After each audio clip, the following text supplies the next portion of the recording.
From the white sands and sparkling waters of the Caribbean to the volcanic peaks of the Atlantic and the isolated fjords of the North Sea, these picturesque locations are often seen as havens of peace. But what happens when paradise turns into a hunting ground? When the postcard-perfect backdrop hides a darker story of greed, brutality, and cold-blooded murder? In this documentary, we explore the chilling reality behind the fantasy, revealing the 5 most shocking and ugliest murder cases committed on beautiful islands.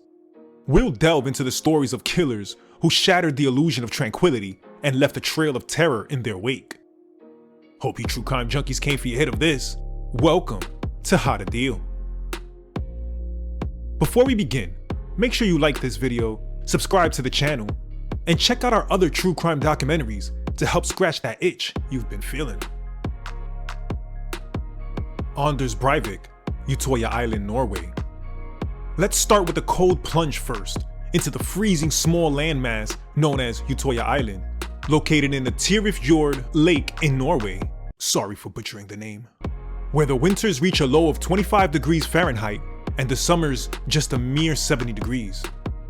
Anders Breivik, a Norwegian far-right extremist, carried out the deadliest attack in Norway history since World War II. The event unfolded in 2 stages, a bombing in Oslo, followed by a mass shooting on Utoya Island. Anders had been planning this attack for years, researching bomb-making techniques using fertilizer and acquiring weapons. On July 22, 2011, the events of his organized attacks began to unfurl. At 2:09 p.m., Anders mailed the 1,500-page manifesto titled 2083, A European Declaration of Independence, to over 1,000 people. At 3:25 p.m., he detonated a fertilizer bomb in a van parked outside the government quarter in Oslo, killing 8 people and injuring over 200. He then left the scene in a getaway car.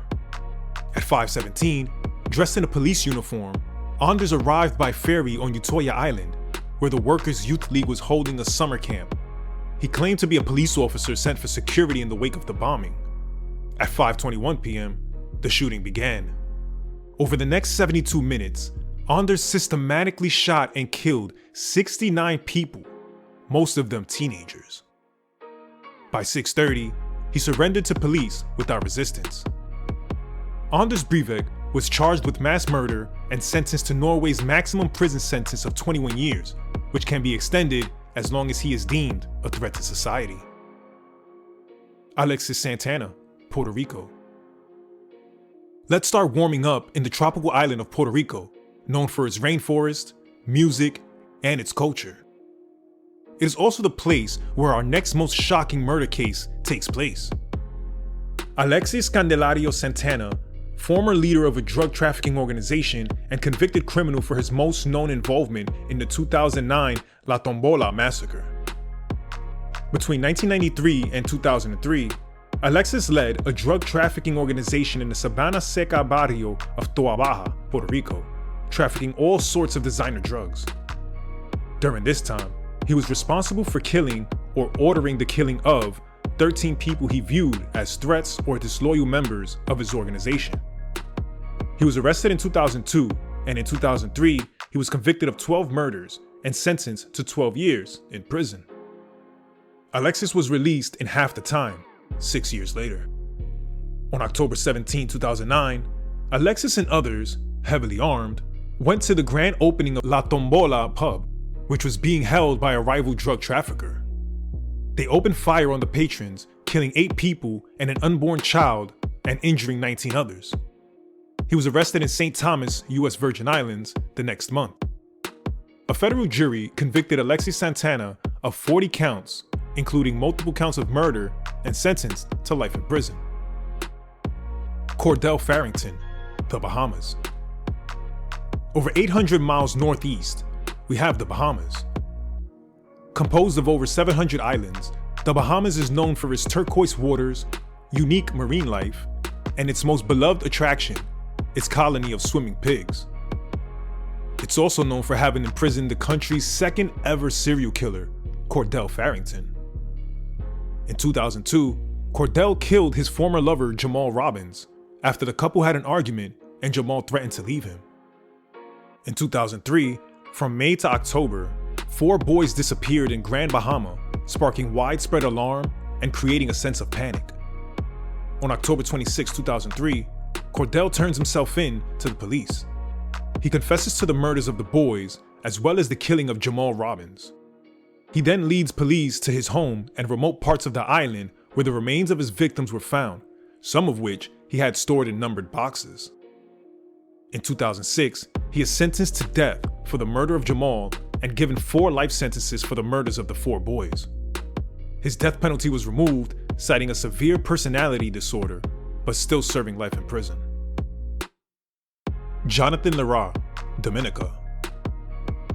Cruising over 1,200 miles back east through the Caribbean Sea, we reach Dominica.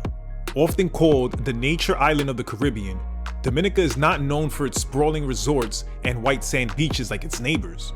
Instead, its fame comes from its lush, volcanic landscapes, having the highest concentration of active volcanoes in the Eastern Caribbean. In 2018, Jonathan Lara, a US citizen and a businessman in the chocolate industry, gets into a legal dispute with a Canadian couple, Daniel and Dominique, over a public road that passes through his property. Jonathan allegedly tried to block the road with boulders and by digging a trench. In 2019, the Eastern Caribbean Supreme Court rules that the road is a public thoroughfare and grants the Canadian couple and his employees unrestricted access. In late 2023, Daniel and Dominique, who own a luxury eco-resort on the island, go missing.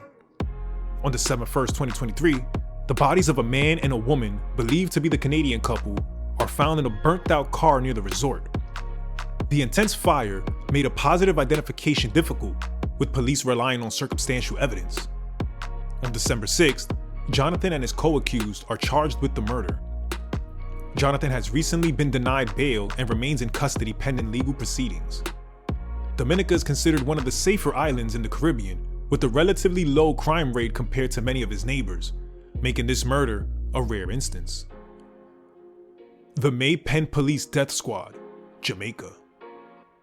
And our final island adventure brings us 1,000 miles straight east to Jamaica.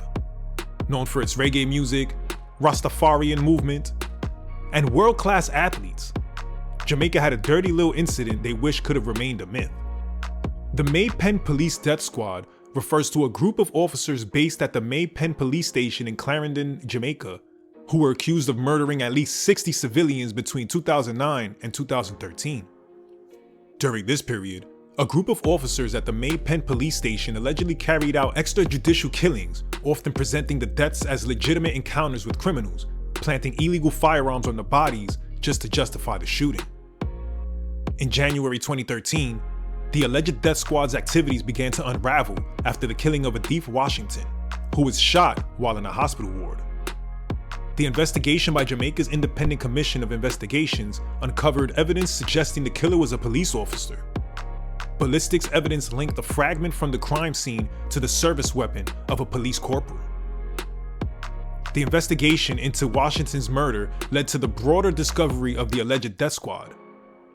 Indicom began to investigate a large number of killings in the Clarendon area, eventually leading to charges against multiple officers for murder and other serious offenses. By December 2015, the case drew international attention, with human rights organizations and the US government applying pressure on Jamaica to hold the authors accountable. The police commissioner at the time stepped down, and US authorities reportedly began revoking visas for officers linked to the killings. And so we end our dark journey here. From the icy fjords of Norway to the sun-soaked shores of the Caribbean, we've seen how paradise can hide the darkest of human actions, how tranquil landscapes can be stained by terror, and how a sense of security can be brutally shattered.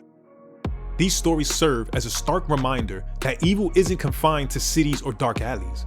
It can be found anywhere, even in the most beautiful places on Earth. Whether it's the calculated act of a political extremist, the depraved violence of a serial killer, or the corruption of those sworn to protect, the ugliest truths can exist beneath the most pristine surfaces.